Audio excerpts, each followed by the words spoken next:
আসসালামু আলাইকুম। ফরাজি এগ্রো ফার্মের আরও একটি নতুন ভিডিওতে আপনাদের স্বাগতম। আজকে আপনাদের জানাবো 100 ফার্মি মুরগির ডিম ইনকিউবেটর মেশিনে দেওয়ার সকল কার্যক্রম। যারা যে কোনো ডিম বেশি করে ফুটানোর কথা ভাবছেন তাদের জন্য ভিডিওটি খুব হেল্পফুল হবে। আমরা যারা গ্রামে থাকি তারা যে কোনো ডিম দেশি মুরগি দিয়ে ফুটিয়ে থাকি। আপনারা চাইলে এখন কম খরচে কম ঝুঁকিতে ভালো পার্সেন্টেজ দিয়ে ইনকিউবেটরের মাধ্যমে ডিম ফোটাতে পারেন। এখন আসি মূল প্রসঙ্গে। আমার এখানে মোটামুটি ডিম ও বাচ্চার চাহিদা থাকার জন্য অনেক দিন আগে থেকে ভাবছি 100 ফার্মি মুরগির ডিম ফুটাবো। আমাকে প্রতিনিয়ত কেউ না কেউ ফোন দিয়ে বলে, ভাই মুরগির বাচ্চা লাগবে, কোয়েল পাখির বাচ্চা লাগবে।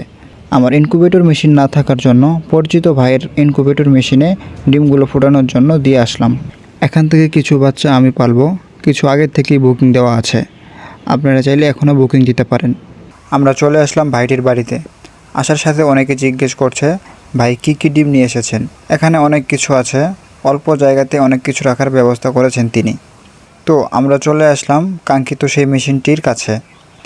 নিচে ডিমগুলো ফুটানো শেষ, ওই জায়গাতে আমার আনা ডিমগুলো বসিয়ে দেওয়া হবে। ভাই বলতেছে সব কিছু ঠিক থাকলে 80 থেকে 90% ডিম ফুটবে। ডিম আনতে ভেঙেছে কিনা সেগুলো আমি চেক করছি। উনি কোয়েল পাখির ডিমও ফুটিয়ে দিতে পারবেন।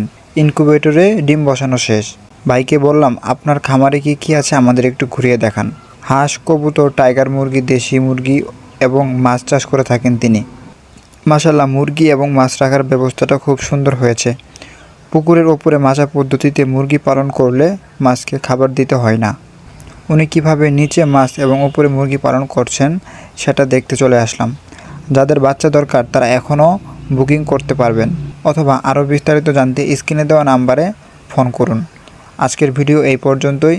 ভালো লাগলে লাইক, কমেন্ট, শেয়ার করে নতুন ভিডিও পেতে যারা ফেসবুক থেকে দেখছেন তারা আমাদের পেজটি ফলোতে সাথে থাকুন, এবং যারা ইউটিউব থেকে দেখছেন তারা চ্যানেলটি সাবস্ক্রাইব করুন। আল্লাহ হাফেজ।